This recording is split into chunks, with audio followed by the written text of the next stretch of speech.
Hello guys, आप लोगों का स्वागत है आपके अपने यूट्यूब चैनल टॉपर्स इन पर। तो जैसा कि आपको पता है कि डेली हम लोग शाम को 8 बजे जो है जीके की शानदार क्लास लेकर आते हैं। हम लोगों की 11:30 बजे आज जो रीजनिंग की क्लास थी, लेकिन उसमें थोड़ा सा टेक्निकल इशू हो गया, इसलिए वो पूरे क्वेश्चन हो नहीं पाए थे। हम लोगों के आधे ही क्वेश्चन लग पाए, तो उसके लिए तो मैं सबसे पहले माफ़ी मांगूंगा, क्योंकि वो जो है थोड़ा सा टेक्निकल इशू हो गया था और क्लास जो है चलते चलते अपने आप ही बंद हो गई थी। तो कोई बात नहीं, देखते हैं क्या होता है। अब चलिए हम लोग बढ़ जाते हैं। आज की क्लास बहुत जानदार क्लास है, क्योंकि आज जो है पूरे 4 टॉपिक हैं हम लोगों के पास में। इसी एक क्लास में 4 टॉपिक हैं और इन चारों टॉपिक की आपको पीडीएफ दे दी जाएगी। पीडीएफ जैसे ही ये क्लास आपकी खत्म होगी, उसके 20 मिनट बाद आपको इसी क्लास के नीचे डिस्क्रिप्शन बॉक्स में आपको वो पीडीएफ दे दी जाएगी। ठीक है, तो सबसे पहले तो हम इनको प्रैक्टिस करेंगे और खूब ज्यादा, यानी आप ये मान के चलिए लगभग कि 100 से 150 क्वेश्चन आपको पीडीएफ में रहेंगे और कम से कम आपके 10 नंबर जो है कंप्लीट हो जाएंगे। ठीक है, आप सभी लोगों को पता है कि ये चैनल आप लोगों के साथ बना हुआ है, पढ़ाई करा रहा है। जितनी भी पीडीएफ होती है सब कुछ आपको फ्री दी जा रही है इस चैनल के माध्यम से।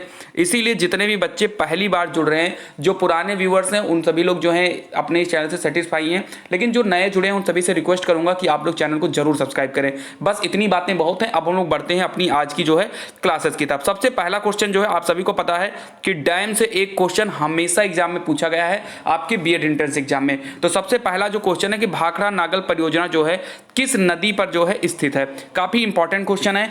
तो क्वेश्चन नंबर पहले का जो है आंसर सभी लोग दे दीजिए। तो पहले का राइट आंसर सतलज हो जाएगा। सभी लोगों से भी छोटी सी रिक्वेस्ट और करूंगा कि आप लोग अपने हाथ में एक कॉपी और एक पेन जरूर ले लें, क्योंकि आज जो है काफी इंपॉर्टेंट पॉइंट मैं बताने वाला हूं। भाखड़ा नागल जो परियोजना है ये सतलज नदी पर स्थित है, लेकिन अगर पूछ लिया जाए कि ये किस स्टेट में स्थित है, तो ये भी आप लिख लीजिएगा पंजाब में। ठीक है, बिल्कुल करेक्ट चीज है, इसको आप लिख लीजिए। क्वेश्चन नंबर दूसरा दिया गया है, टिहरी बांध परियोजना कहां पर स्थित है। ठीक है, टिहरी बांध परियोजना कहां पर स्थित है आपको बताना है। काफी इंपॉर्टेंट क्वेश्चन है। सभी लोगों को गुड इवनिंग, सभी लोग को हेलो, सभी लोग जो है आंसर टाइप करिए। अब और फालतू चीजें आप कमेंट नहीं करेंगे आप लोग, ना ही एक दूसरे से आप लोग बात करेंगे। ठीक है, आप लोग सीधा जो है अपनी जो है पढ़ाई पर ध्यान दीजिए। समय 5 दिन बचा, यानी 5 दिन मतलब कुछ नहीं होता है। तो हम लोग इस 5 दिन में वो चीजें पढ़ेंगे जो आपके नंबर को काफी हद तक इंप्रूव कर सकें। बस जो पीडीएफ दी जा रही है आप उन पीडीएफ को पढ़िए अच्छे से, और यहां पर आप मॉक टेस्ट अच्छे से लगाइए। चलिए, तो टिहरी बांध परियोजना कहां स्थित है।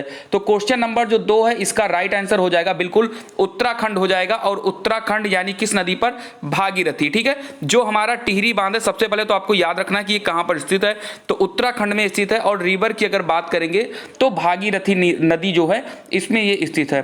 बिल्कुल, बहुत बढ़िया बहुत बढ़िया, सभी लोग जो है आंसर ठीक ठाक दे रहे हैं। बाकी यहां पर एक ऑप्शन आपको महानदी दिखेगी। इस महानदी पर एक बहुत ही इंपॉर्टेंट परियोजना है, बहुत इंपॉर्टेंट परियोजना, जिसको आप लोग हीराकुंड परियोजना के नाम से भी जानते हो। इसीलिए मैंने कहा कि सभी के हाथ में कॉपी और पेन होना चाहिए। ठीक है, तो टिहरी बांध उत्तराखंड में स्थित है और किस नदी पर स्थित है, बिल्कुल तो आप लोगों ने इसको बता ही दिया है। बिल्कुल, चलिए, तो भागीरथी नदी पर स्थित है। और महानदी में जो है महानदी पर कौन सा है, तो हीराकुंड बांध है। क्वेश्चन नंबर 3 आपकी स्क्रीन पर आ चुका है।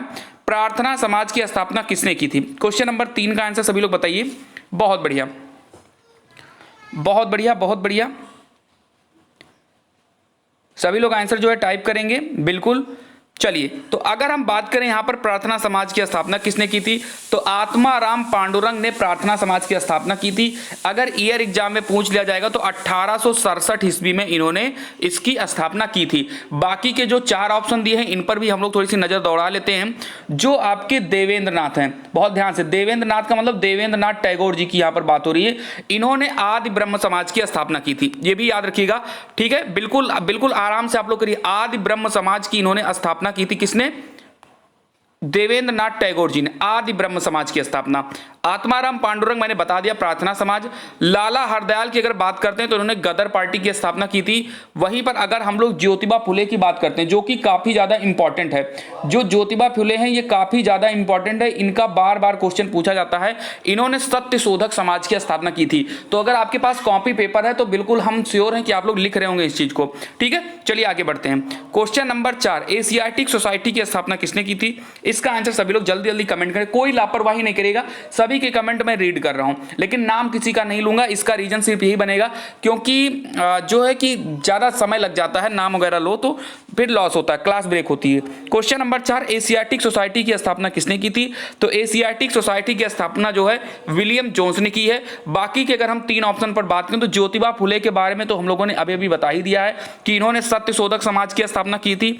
वहीं पर अगर हम लोग सुरेंद्र नाथ बनर्जी की बात करते हैं, बिल्कुल बिल्कुल बिल्कुल सभी लोग सही बता रहे हो। अगर हम सुरेंद्र नाथ बनर्जी की बात करेंगे तो इन्होंने भारत संघ की स्थापना की थी। सुरेंद्र नाथ बनर्जी जी ने भारत संघ की स्थापना की थी।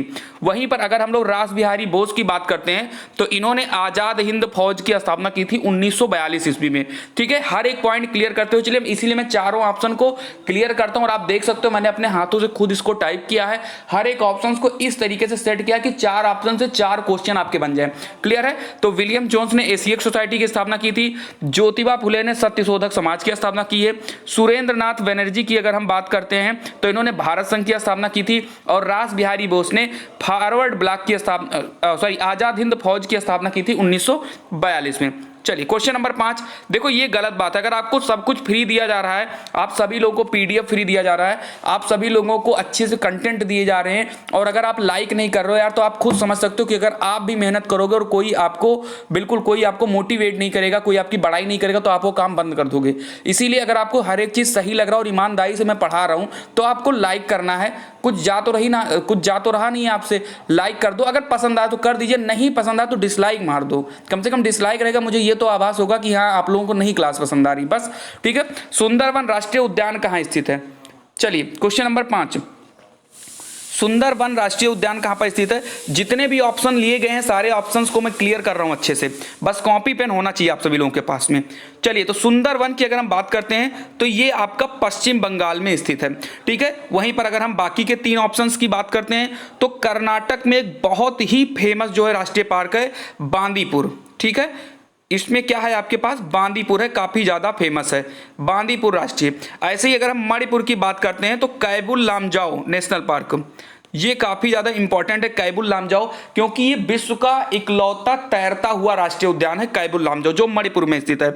वहीं पर अगर हम लोग हिमाचल प्रदेश की बात करते हैं, बिल्कुल, तो इसमें एक बहुत ही इंपॉर्टेंट नेशनल पार्क है सिकारी देवी अभ्यारण्य। ये काफी बार एग्जाम में पूछा गया है, सिकारी देवी हिमाचल प्रदेश में। क्लियर है? तो ये चीज आपको याद रखना है। तो चारों ऑप्शन आपके क्लियर हो गए होंगे। क्वेश्चन नंबर 6 पर आ जाइए, राजाजी राष्ट्रीय उद्यान कहां स्थित है?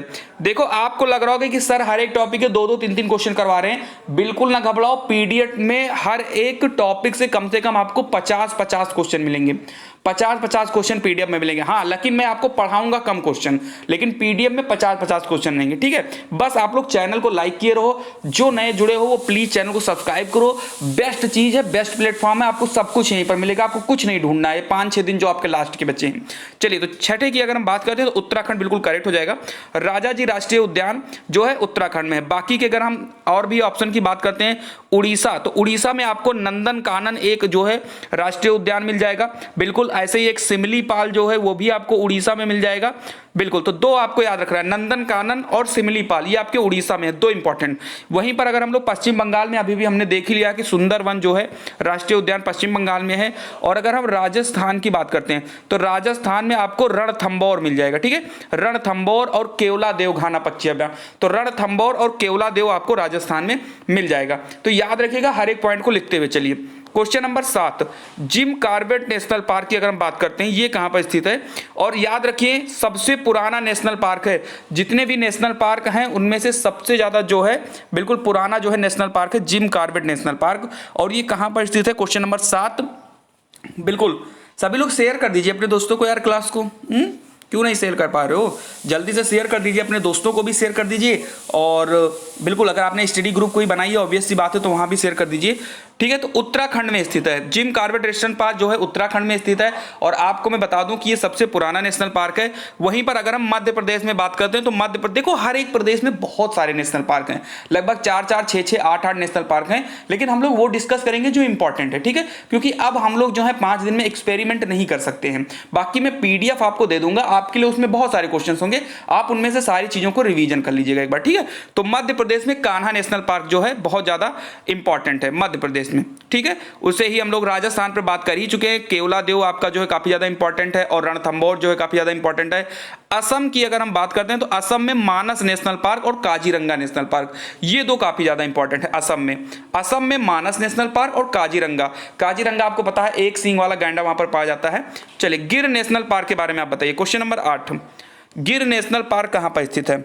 अगर आपको एक्सप्लेन समझ में आ रहा है, चारों ऑप्शंस में क्लियर कर दे रहा हूं तो लाइक जरूर कर दीजिएगा, और नहीं पसंद आ रहा आप कह रहे हो कि हाँ सर फटाक फटाक एक एक आंसर लगवा के पीछे आ जाइए, तो कोई बात नहीं, अगली क्लास से हम वो भी मैनेज कर देंगे, ठीक है। आप लोग बस लिख लीजिए। क्वेश्चन नंबर 8, तो गिर कहां पर है? तो भैया जाहिर सी बात है गुजरात में गिर नेशनल पार्क है। बाकी मणिपुर में मैंने कैबुल लामजाओ के बारे में बता ही दिया है, बिल्कुल कैबुल लामजाओ के बारे में बता ही दिया है। बहुत बढ़िया, शाबाश। सभी लोगों के आंसर जो है बहुत कम आ रहे हैं भाई, जल्दी जल्दी आंसर सभी लोग दिया करो।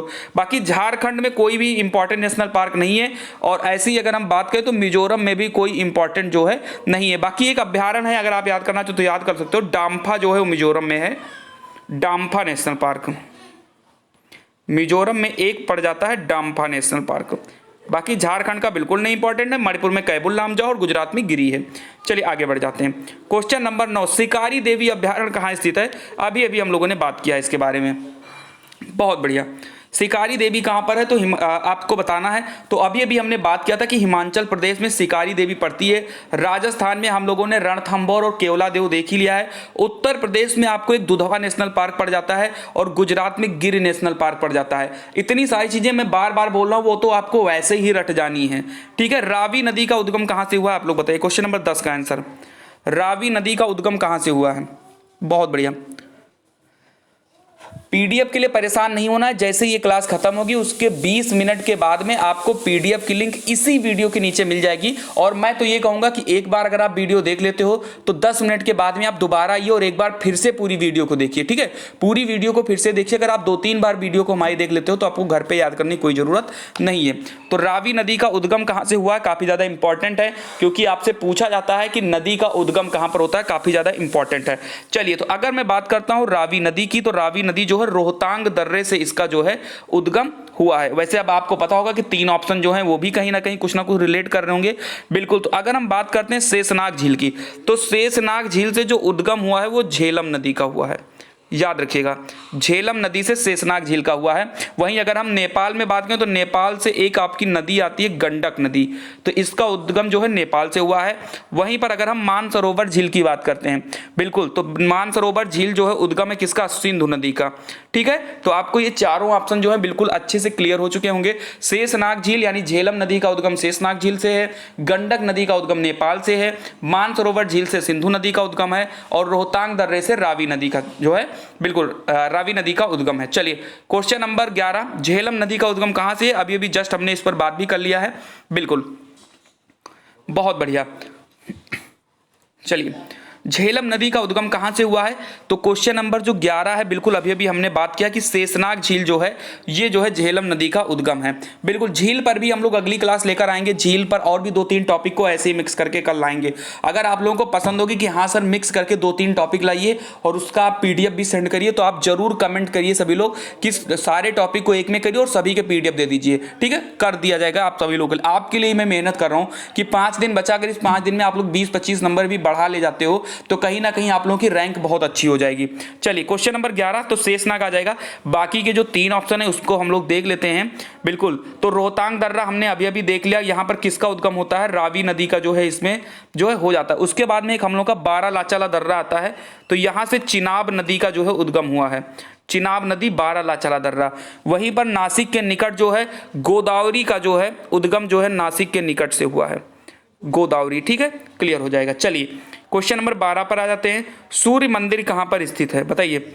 सूर्य मंदिर, ये सारे के सारे टॉपिक के पीडीएफ मिलेंगे आपको 20 मिनट के बाद, वो भी बिल्कुल फ्री, ठीक है। तो जितने भी साथी हमारे नए जुड़े हैं चैनल पर, मैं चाहूंगा कि सारे लोग जो है कमेंट करें, अगर क्लास अच्छी लग रही है तो एक बार लाइक करें, और जो है आप सभी लोग सब्सक्राइब जरूर कर लें। आप अपने लिए सब्सक्राइब करोगे, किसी और के लिए नहीं करोगे। आपको फ्री क्लासेस, फ्री पीडीएफ मिल रही है, तो आप अपने लिए करिए, ठीक है। चलिए, सूर्य मंदिर कहाँ स्थित है? तो आपको पता है कि सूर्य मंदिर को ब्लैक पैगोडा के नाम से भी जाना जाता है, और ये उड़ीसा में स्थित है। बाकी आपको पता है जो 3 ऑप्शन है वो भी कहीं ना कहीं रिलेट ही कर रहे होंगे। सबसे पहले हम बात करते हैं श्रीनगर की, तो श्रीनगर में आप सभी लोगों को पता है डल झील जो है, निशात बाग, शालीमार बाग, ये सब कहाँ पर स्थित है? श्रीनगर में स्थित है। ठीक है, डल झील सबसे ज्यादा इंपॉर्टेंट है जो श्रीनगर में है। चलिए बिल्कुल, शेषनाग झील भी जो है आपका वहीं पर पड़ जाता है। चलिए, बाकी उड़ीसा में आपको चिल्का झील भी देखने को मिलती है। ऐसे ही अगर हम तंजावुर की बात करते हैं तो तंजावुर में बृहदेश्वर मंदिर है। ठीक है, तंजावुर जो कि तमिलनाडु में जो पड़ता है और यहाँ पर बृहदेश्वर मंदिर है। साथ ही अगर हम कर्नाटक की बात करते हैं, एक सेकंड सभी लोग देख लीजिए ध्यान से, अगर हम कर्नाटक की बात करते हैं तो कर्नाटक में हम्पी जो है काफी ज्यादा फेमस है। ठीक है, कर्नाटक का हम्पी काफी ज्यादा फेमस है। तो कर्नाटक में हम्पी, तंजावुर में बृहदेश्वर, उड़ीसा में सूर्य मंदिर और श्रीनगर में डल झील, ये सब बहुत ज्यादा इंपॉर्टेंट है। क्वेश्चन नंबर 13, नटराज मंदिर कहाँ स्थित है? Indian culture, Indian national park, Indian lakes, इन सभी से बहुत सारे क्वेश्चन आते हैं एग्जाम में। चलिए, तो कल भी हम लोग खास चीजें देखेंगे, आज भी देखेंगे, इसकी पीडीएफ भी मिलेगी और उम्मीद करूंगा कि कल जब हम लोग आएंगे क्लास में तो आप लोग वो सारी पीडीएफ रट चुके होंगे तब तक। 13, नटराज मंदिर कहां पर स्थित है? चलिए, तो देर नहीं करेंगे, तो चिदम्बरम, अगर मैं आपको बता दूं तो चिदम्बरम हो गया, ऐसे ही मदुरई हो गया और आपका तंजावुर हो गया। चिदम्बरम, ये तो सही आंसर है आपका नटराज मंदिर का, मदुरई। तो मदुरई और तंजावुर और चिदम्बरम ये तीनों तमिलनाडु में हैं। ठीक है, लेकिन मदुरई जो है किसके लिए इंपॉर्टेंट है? तो मदुरई के लिए मैं आपको बता दूं, एक मीनाक्षी मंदिर आप लोगों ने सुना होगा। ठीक है, काफी ज्यादा इंपॉर्टेंट है, कई बार एग्जाम में पूछी गई है। मीनाक्षी मंदिर जो है आपका जो है यहां पड़ जाता है। बाकी तंजावुर में अभी अभी हमने बात किया कि बृहदेश्वर पड़ता है। ठीक है, बृहदेश्वर मंदिर जो है आपका यहां पर पड़ जाता है। चलिए, ऐसे ही अगर हम महाराष्ट्र की बात करते हैं, बिल्कुल बहुत बढ़िया, अगर हम महाराष्ट्र की बात करते हैं तो यहां पर भी देख लीजिए एक बहुत ही इंपॉर्टेंट जो है पड़ जाता है, महाबलेश्वर का आपने नाम सुना होगा। तो महाबलेश्वर जो है महाराष्ट्र में पड़ता है। आगे बढ़ जाते हैं, 2.5 दिन का झोपड़ा कहां पर स्थित है? भले ही एक क्वेश्चन में 1 मिनट से ज्यादा का समय लगता है, लेकिन एक क्वेश्चन जो है वो 4 क्वेश्चन में कन्वर्ट होता है। क्लियर है? तो ध्यान से देखते चलिए। तो 2.5 दिन का झोपड़ा कहां पर स्थित है? क्वेश्चन नंबर 14, तो ये आपका अजमेर में स्थित है। और अजमेर कहां पर है? राजस्थान में है। ठीक है, राजस्थान में आपका अजमेर स्थित है। चलिए, बहुत बढ़िया। चलिए, ऐसे ही आपकी जो अहमदाबाद है इसमें झूलता मीनार है, स्थित है। गुजरात की अगर बात करते हैं तो सोमनाथ मंदिर जो है गुजरात में स्थित है। और जयपुर की अगर हम बात करते हैं तो हवा महल वगैरह जो है जयपुर में ही पड़ता है ना। क्यों?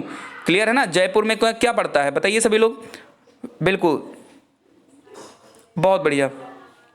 चलिए, तो हवा महल आपका जयपुर में है और अहमदाबाद में हम लोग डिस्कस कर ही चुके हैं। चलिए आगे बढ़ते हैं। गदर पार्टी की स्थापना किसने की थी?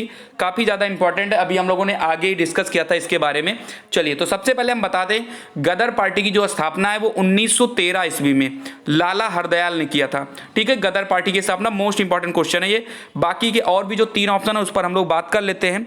बहुत बढ़िया, सभी लोग बहुत बहुत जो है लाइक कर दीजिए। सभी लोग लाइक नहीं कर रहे हो, गलत बात है भाई। अगर क्लास पसंद है, सब कुछ पसंद है तो लाइक क्यों नहीं करना? फिर जल्दी से करो लाइक, बार बार कहना पड़ता है यार। चलिए, 15 की अगर हम बात करते हैं तो लाला हरदयाल ने जो है स्थापना की थी गदर पार्टी की 1913 में। ऐसे ही अगर हम लोग वीडी सावरकर जी की बात करते हैं, बिल्कुल वीडी सावरकर जी की, तो इन्होंने अभिनव भारत जो है, अभिनव भारत की इन्होंने स्थापना की थी।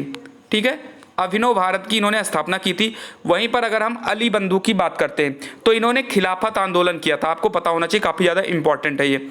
ठीक है, खिलाफत आंदोलन किया था। और खिलाफत आंदोलन किस ईयर में हुआ था? तो 1919 में खिलाफत आंदोलन हुआ था। वहीं पर गोपाल कृष्ण गोखले जी की बात करें तो इन्होंने सर्वेंट्स ऑफ इंडियन सोसाइटी की शुरुआत की थी। ठीक है, याद रखिएगा, सर्वेंट्स ऑफ इंडिया सोसाइटी। घबराइए नहीं, इन सारी की पीडीएफ दे दी जाएगी, घबराओ नहीं कोई भी। क्वेश्चन नंबर 16, सरदार सरोवर बांध किस नदी पर स्थित है? बताना है, काफी ज्यादा इंपॉर्टेंट है। बहुत बढ़िया, बताइए, तब तक मैं पानी पी लेता हूं यार, क्योंकि पता है ना इस टाइम इतनी क्लासेस चल रही हैं, इतनी अपडेट होती है कि गला जो है मेरा खराब हो रहा है धीरे धीरे। कोई बात नहीं, चलिए मेरे इस गले के लिए ही एक लाइक कर दो सभी लोग हैं। चलिए कोई बात नहीं, जल्दी से क्वेश्चन का आंसर दीजिए सभी लोग। 16 और 16 की अगर हम बात करते हैं, सरदार सरोवर बांध जो है कहां पर स्थित है? काफी इंपॉर्टेंट है, तो नर्मदा नदी पर स्थित है। और कहां पर है सरदार सरोवर बांध? तो गुजरात में स्थित है। ठीक है, चलिए और यहीं पर आप सभी लोगों को पता है स्टैच्यू ऑफ यूनिटी जो है सरदार वल्लभ भाई पटेल की बनाई गई है नर्मदा नदी के किनारे ही, ये भी आपको याद रखना है। वहीं पर अगर हम ताप्ती नदी की बात करते हैं तो ताप्ती नदी पर जो है दो इंपॉर्टेंट जो है बनाया गया है परियोजना है। एक तो आपको मिल जाता है काकरापारा और एक मिल जाता है उकाई परियोजना। ठीक है, काकरापारा और उकाई परियोजना जो है ताप्ती नदी के किनारे स्थित है या इसी पर बना हुआ है, ताप्ती नदी पर ही। ऐसे ही कोयना नदी जो है, कोयना नदी पर जो है कोयना बांध बना हुआ है और सतलज नदी पर सबसे इंपॉर्टेंट भाखड़ा नागल बना हुआ है। ठीक है, तो भाखड़ा नागल जो है आपका बना हुआ है सतलज नदी पर। क्लियर है? चलिए क्वेश्चन नंबर 17, सलाल परियोजना कहां पर स्थित है? क्वेश्चन नंबर 17, सलाल परियोजना कहां पर स्थित है? बिल्कुल, तो सलाल परियोजना जो है ये चिनाब नदी पर स्थित है, काफी ज्यादा इंपॉर्टेंट है। चिनाब नदी और कहां पड़ता है? ये जम्मू कश्मीर में पड़ता है, ये भी मैं आपको बता दूं, जम्मू कश्मीर में ये पड़ता है। सलाल परियोजना चिनाब नदी पर है। ऐसे ही भागीरथी की हम लोग बात करते हैं, काफी ज्यादा इंपॉर्टेंट है, हम लोगों ने स्टार्टिंग में ही पढ़ा था। टिहरी बांध जो है भागीरथी पर स्थित है। नर्मदा नदी की बात हम लोग अभी अभी कर चुके हैं कि जो नर्मदा नदी है इसी पर हम लोगों की एक बहुत इंपॉर्टेंट डैम जिसके बारे में हम लोग अभी अभी देखे हैं, सरदार सरोवर बांध। बिल्कुल, बहुत बढ़िया। और कावेरी की बात करें तो शिव समुद्रम और मेटूर बांध, मेटूर बांध काफी ज्यादा इंपॉर्टेंट है, याद रखिएगा। शिव समुद्रम इंपॉर्टेंट है और मेटूर बांध भी इंपॉर्टेंट है इसका।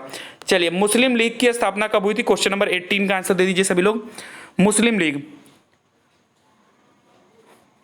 चलिए बताइए। तो मुस्लिम लीग की स्थापना 1906 ईस्वी में हुई थी और इसकी स्थापना किसने की थी? तो आगा खां और सलीमुल्लाह ने की थी। ठीक है, आगा खां और सलीमुल्लाह, कॉपी पेन है तो लिख लीजिएगा, आगा खां और सलीमुल्लाह ने मुस्लिम लीग की स्थापना की थी। वहीं पर अगर हम और भी ईयर की बात करें तो 1916 में होम रूल लीग सोसाइटी की स्थापना की थी एनी बेसेंट ने।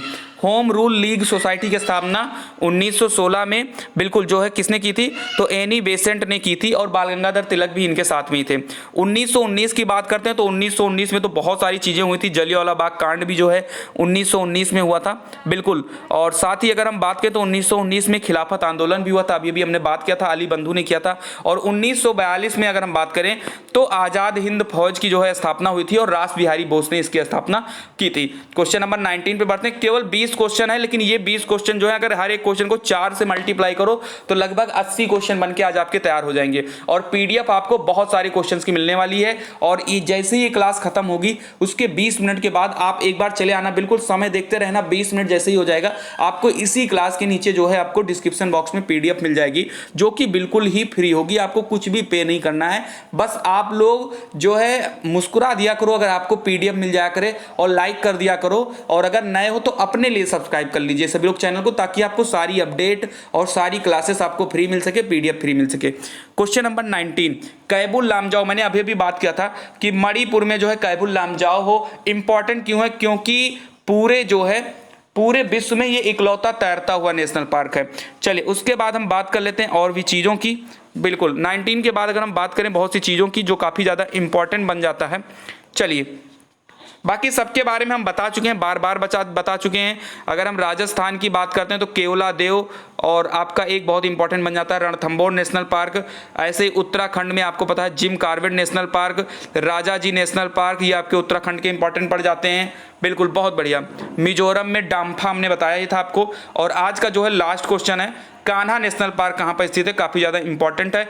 तो मध्य प्रदेश में कान्हा स्थित है। असम में आपको जो है डिब्रू सैखोवा एक याद रख लेना है, मानस याद रख लेना है और आपको काजीरंगा याद रख लेना है, ये याद रख लेना। उत्तराखंड में आपको वही जिम कॉर्बेट काफी ज्यादा इंपॉर्टेंट है और एक आपको राजाजी राष्ट्रीय उद्यान याद कर लेना है। तो इतने क्वेश्चन थे, उम्मीद करता हूं कि आपको सारे जो है क्वेश्चन बहुत पसंद आए होंगे। बाकी कम से कम आपको 150 क्वेश्चन की पीडीएफ मिलेंगी अभी नीचे। ठीक है, 20 मिनट के बाद आकर आप लोग जुड़ जाइएगा और एक बार आप अगर चाहो तो फिर से एक बार दोबारा अगर आप इस क्लास को देख लोगे तो आपको ये सारी चीजें जो है रट जाएंगी। पीडीएफ बिल्कुल फ्री मिलेगी। बस आपको अगर पसंद आई हो क्लास तो लाइक करना है और जो है इसको शेयर कर दीजिए अपने दोस्तों को भी इस क्लास को, और साथ ही साथ अगर नए हो तो सब्सक्राइब कर लीजिए। तो मिलते हैं अगली वीडियो में, तब तक के लिए जय हिंद जय भारत।